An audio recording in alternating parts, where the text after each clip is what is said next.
Nous allons parler également de joueurs qui sont libres de s'engager dans un nouveau club à partir d'aujourd'hui. On rappelle que le mercato a débuté ce 1er janvier 2026 et il y a quand même des énormes joueurs qui sont potentiellement des recrues incroyables. Upamecano, il sera libre en juin prochain. Nous avons également Konaté, on rappelle que c'est la charnière de l'équipe de France. Nous avons également Mike Maignan, notre gardien de but, et puis on a également des joueurs Ligue 1 comme Jonathan Klaus, comme Sinayoko. Est-ce que vous avez envie, on va s'intéresser d'ailleurs peut-être aux trois plus gros, évidemment, Mike Maignan qui est aujourd'hui à l'AC Milan, Dayo Upamecano qui est au Bayern et Konaté qui est à Liverpool. Est-ce que vous avez envie que ces trois joueurs changent de club ou est-ce que vous préféreriez, alors peut-être plus pour Liverpool et j'imagine le Bayern, qui s'inscrivent encore dans la durée de ces top clubs? Alors déjà, il y a un truc à dire, c'est que c'est dingue. C'est assez marrant de voir que finalement le gardien de l'équipe de France et la charnière soient en fin de contrat au même moment. Enfin, donc ça pourrait avoir quand même une incidence parce que pour eux, pour les Bleus, pour tout ça, c'est quand même c'est un moment important. J'ai envie de te dire que, par exemple, tu prends Upamecano, pour moi, c'est de la négo avec le Bayern. Et en gros, la prolongue. Enfin, je fais peut-être un pari totalement faux, hein, mais Il peut aller au PSG quand même. oui, mais je le vois plus aussi dans une optique de prolonger au Bayern. Ils ont fait une offre d'ailleurs, je crois déjà. Oui, pour l'instant, ça discute. Ça discute. Après, pour répondre à ta question, effectivement, si j'avais un souhait, moi, et Kevin vient d'en parler, ce serait de voir Upamecano au Paris Saint-Germain, mais par rapport aux besoins du PSG. Upamecano est un bon joueur, évidemment, un très bon joueur, mais le PSG, à mon avis, a vraiment un besoin à ce poste-là. Donc, oui, pour répondre à ta question, dans cette équipe des fins de contrat là qui est dingue, parce qu'il y a d'autres, il y a Benzema aussi. Ah oui, il y en a plein. Il y a Kanté, il y a. Je vous invite à lire le papier sur rmcsport.fr qui est très complet. Je ne peux pas tous vous les citer, mais il y a également Bernardo Silva, il y a Casemiro, il y a Maguire, il y a Bissouma, il y a Vlahovic, il y a Dybala, il y a Brandt. Enfin, la liste est absolument incroyable. Équipe, d'ailleurs. Neuer, Guerrero, Goretzka. Tous les ans. Il va re-signer une année supplémentaire. Non, pas sûr. Mais il avait signé en février dernier. Alaba, Rudiger. Enfin, vraiment, allez voir le papier sur rmcsport.fr. Vous pouvez vous régaler. Vous pouvez faire une top équipe. Absolument. Et donc, pour répondre à ta question, effectivement, je pense qu'ils vont prolonger. Il y en a pour lesquels ce serait bien de changer d'air. Mais en l'occurrence, Upamecano, ce serait une très belle chose pour la Ligue 1 et pour le Paris Saint-Germain s'il venait au PSG. Ce dont je ne suis pas sûr, parce que.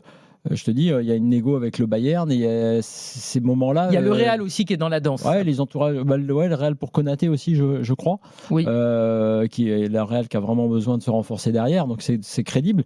Mais moi, en fait, ce que je souhaite, alors si je me place du côté des joueurs, pour eux, c'est qu'ils aient un vrai projet. À ce niveau-là, tu as vraiment les clubs que tu veux, entre guillemets. Donc si Upamecano pense. Et c'est pas sûr, je sais pas moi si son entourage pense que effectivement le fait de venir au PSG est une source de progression pour lui, est un moment important. Je pense qu'il faut y aller parce qu'il n'y aura pas deux opportunités comme ça. Et à l'inverse, finalement, tu peux te dire aussi que tu dois prolonger au Bayern. Je pense que la réflexion pour lui, elle est là. C'est qu'est-ce que tu peux gagner. Je parle individuellement là, en progression, en changeant de club. Je pense que tu gagnes beaucoup en allant sous les ordres de Luis Enrique et surtout dans un club qui a des besoins en charnière centrale. Mais c'est un challenge qui est beaucoup plus, entre guillemets, compliqué pour lui et passionnant que de rester au Bayern. Kevin, est-ce que toi, tu es plutôt comme Flo en disant voilà, Upamecano, il y a l'option PSG et c'est pas la seule, on rappelle, il y a évidemment des tractations avec le Bayern, son club actuel, et il y a également le Real Madrid qui est intéressé. Ça te plairait ou tu voudrais le voir plutôt en Espagne, parce qu'on dit toujours voilà, le Real Madrid c'est ce qui se fait de mieux, ou continuer au Bayern? Est-ce que tu trouves que c'est une évidence, parce qu'on en a parlé beaucoup lors du match entre le PSG et le Bayern, que ça serait la bonne association Upamecano, le PSG? Écoute, moi je pense que pour le Paris Saint-Germain, si j'étais supporter du PSG, j'aimerais bien quand même voir ou Konaté ou Upamecano au PSG. Je pense que ce serait très bien pour accompagner Pacho. Voilà, un Français, un international, un gars de la région parisienne où Upamecano c'est Évreux, mais c'est pas très loin. Donc Konaté c'est un vrai Parisien. Je pense que voilà, il a fait un bon truc avec Liverpool. Ce serait quand même une bonne pioche, même s'il est un peu moins bien ces derniers mois. Upamecano, lui, il est vraiment au top. Upamecano, moi honnêtement, tout est ouvert concernant Dayo Upamecano. Moi, je dois dire que c'est un défenseur qui a encore quelques saisons. Souvent, Walid dit que je fais pas de mea culpa, mais il y a encore quelques saisons, je le trouvais un peu rustre, même si ça va, il joue au Bayern, il n'avait pas les pieds carrés non plus. Mais je trouvais que par rapport à ce qui se faisait au très très haut niveau, je le trouvais un peu vraiment un stopper à l'ancienne. Mais force est de constater très bien qu'il a bien progressé, qu'aujourd'hui c'est un défenseur très complet, qu'il est dans la force de l'âge, parce que voilà, un défenseur c'est quand tu es entre 25 et 30 et quelques années, que un peu comme les gardiens, tu as un mélange de maturité, d'expérience et puis encore de fraîcheur physique. Donc aujourd'hui, il est vraiment pas loin d'être dans les meilleurs défenseurs du monde. Donc pour lui, tout est ouvert. Rester au Bayern, c'est magnifique. C'est un des plus grands clubs du monde. Il est installé, il parle la langue, il connaît le pays. C'est un club et je pense une région magnifique pour pouvoir être footballeur professionnel. Tu viens au PSG, t'es pas loin de la famille et puis tu es dans un grand club qui doit... Mais il y a un autre regard sur toi. C'est-à-dire que nous, on n'en parle pas toutes les semaines d'Upamecano, alors Maintenant, que là, le moindre petit ballon mis en touche, etc. au PSG, enfin voilà, on sait que ça prend des proportions folles. Si tu me dis qu'il y a le Real, si tu as le Real, Paris, le Bayern, c'est bien, mais le Real, c'est le Real. Oui, donc si tu as le Real, très très difficile de dire non au Real. Donc c'est une option aussi. Mais moi, si tu me permets d'enchaîner, moi, tu vois, j'allais partir plutôt sur Mike Maignan. Mais on va en parler aussi, bien sûr. Vas-y, Mike Maignan, parce que lui, pour le coup, il est dans un club donc d'un niveau inférieur. On rappelle qu'on pensait qu'il allait peut-être partir l'été dernier, parce que là, il arrive en fin de contrat. Il aurait pu être un peu carré. Alors, c'est pas la même histoire que Théo Hernandez, mais du côté de l'AC Milan, on a fait comprendre que c'est soit vous prolongez, soit ça se passera très mal. Finalement, il n'a pas prolongé. Il joue bien évidemment. Toi, tu veux le voir où? Il faut qu'il passe un step. Alors là, lui, il faut vraiment qu'il passe un step parce que pour moi, c'est un gardien phénoménal. Je l'ai suivi au début de sa carrière. Il était déjà phénoménal alors qu'il joue encore en réserve à Lille. Et c'est vraiment un gars qui est monstrueux, qui est quelqu'un d'intelligent, qui a une image, qui a une personnalité. Donc le Milan, c'est un grand club, mais c'est plus voilà, le top 10 européen. Et donc, je le verrais bien. Soit au PSG. Mais dans ce cas-là, c'est compliqué. Donc tu fais sauter déjà Chevalier ? Non, justement, je l'aurais bien vu au PSG, mais là, c'est difficile. Oui. Il y a Chevalier, bon, il y a même Safonov, etc. Donc du coup, moi, par exemple, je le verrais bien au Bayern. Je le verrais bien au Bayern. Suite de Neuer. C'est un club où tu peux quand même vivre une très très belle expérience. Il a joué en France, il a joué en Italie. S'il peut aller en Allemagne dans ce beau championnat, bon, ça met pas forcément en valeur les gardiens. Encore que quand tu es au Bayern, tu prends quand même moins de buts que les autres. Mais je trouve que c'est un club magnifique. Ils n'arrivent pas à trouver un suppléant à Neuer. Ils ont essayé avec Nübel, ils ont essayé avec pas mal de gardiens. Et donc je trouve qu'ils ont quand même une histoire avec les Français. Ce serait magnifique pour lui d'aller dans cet énorme club pour finir sa carrière, parce que sinon dans les autres grands clubs le poste de gardien est un peu bouché. Manuel Neuer est dans sa dernière année de contrat. C'est vrai que quand on regarde les top clubs, il y en a beaucoup qui ont changé cette année. On a vu Donnarumma qui est parti à City, au PSG ils ont choisi Chevalier. Tu trouves que ça serait une bonne idée?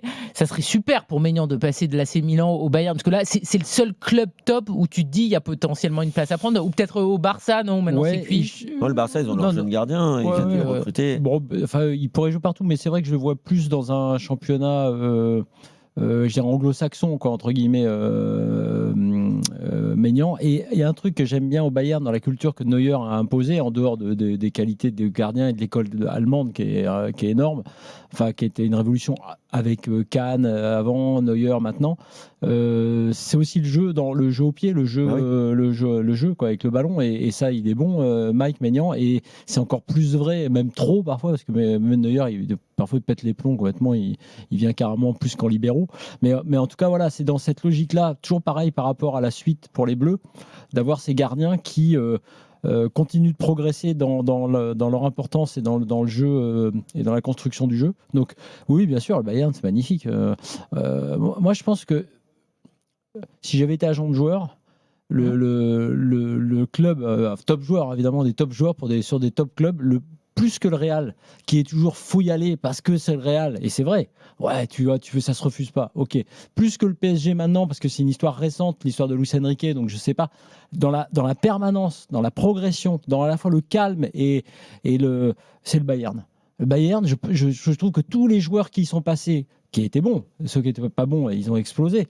Là, Upamecano t'en a parlé, moi aussi j'avais des réserves et tout, mais ils progressent. Les Arazou, ils te parlent du Bayern, ils t'expliquent ce que c'est même dans l'atmosphère, dans l'environnement, t'as compris. Donc effectivement, pour moi, le Bayern, c'est la référence. C'est-à-dire que moi, par rapport au Real, pour certains qui vont te dire le Real, c'est au-dessus de tout, en dehors de tous les palmarès, je trouve que si j'avais dû faire signer un très bon joueur, si j'avais été l'agent d'un excellent joueur, un top joueur international, j'aurais rêvé qu'il signe au Bayern. Parce qu'il n'y a pas de déception avec le Bayern. Un gars comme Rafael Guerreiro.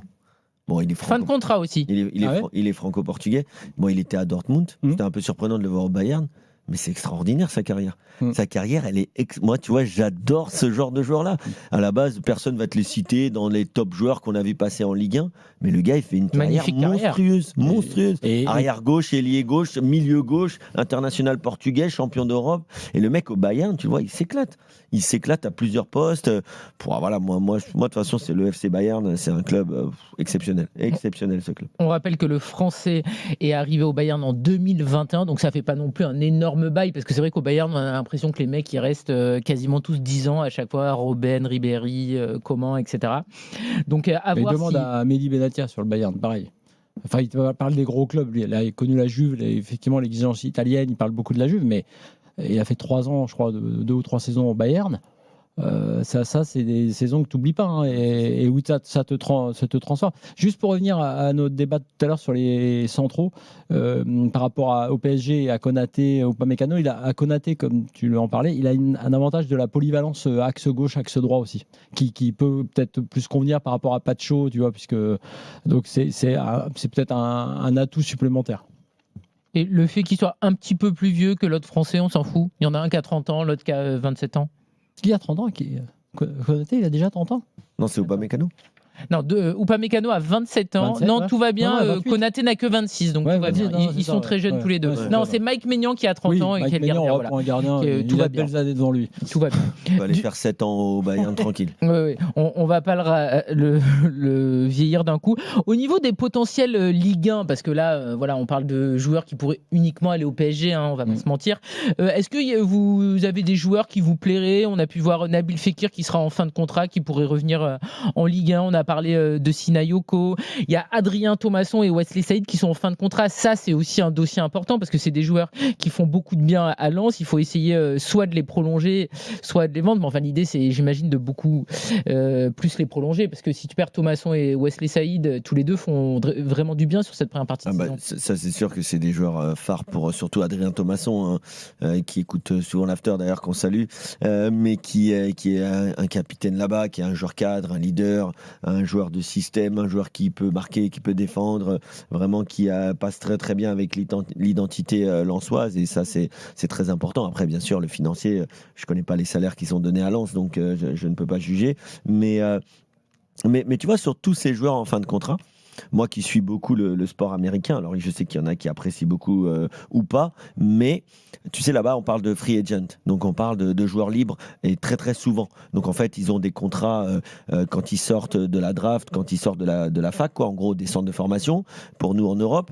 Donc ils sont souvent liés à leur club pour 3, 4, 5, 6 ans, c'est très difficile de sortir, et puis après ils entrent sur le marché. Et donc là-bas, il n'y a pas de transfert, ça n'existe pas dans le sport américain. Et c'est d'ailleurs pour ça que les franchises sont beaucoup plus stables économiquement, parce que les transferts, en fait si tu penses bien, c'est une catastrophe pour un sport et pour une institution. C'est très très difficile de s'équilibrer avec les transferts et les sommes qui sont dépensées. Mais aujourd'hui, avec le manque de moyens, avec les droits télé qui baissent, avec la crise quand même qui existe aujourd'hui dans le monde et donc dans le sport européen aussi, et tu te rends compte qu'il y a de plus en plus de joueurs qui arrivent en fin de contrat.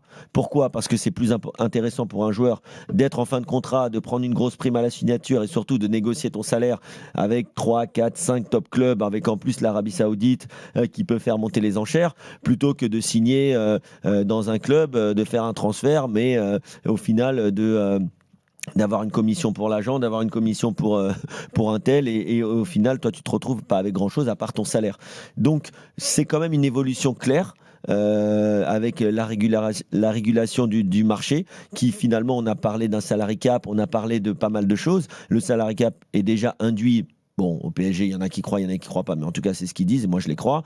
C'est en Allemagne, il y a quand même pas mal de clubs qui font très, très attention sur les salaires. En Espagne aussi, avec donc la Liga qui met énormément de pression sur les clubs pour que leur masse salariale soit encadrée et très régulée.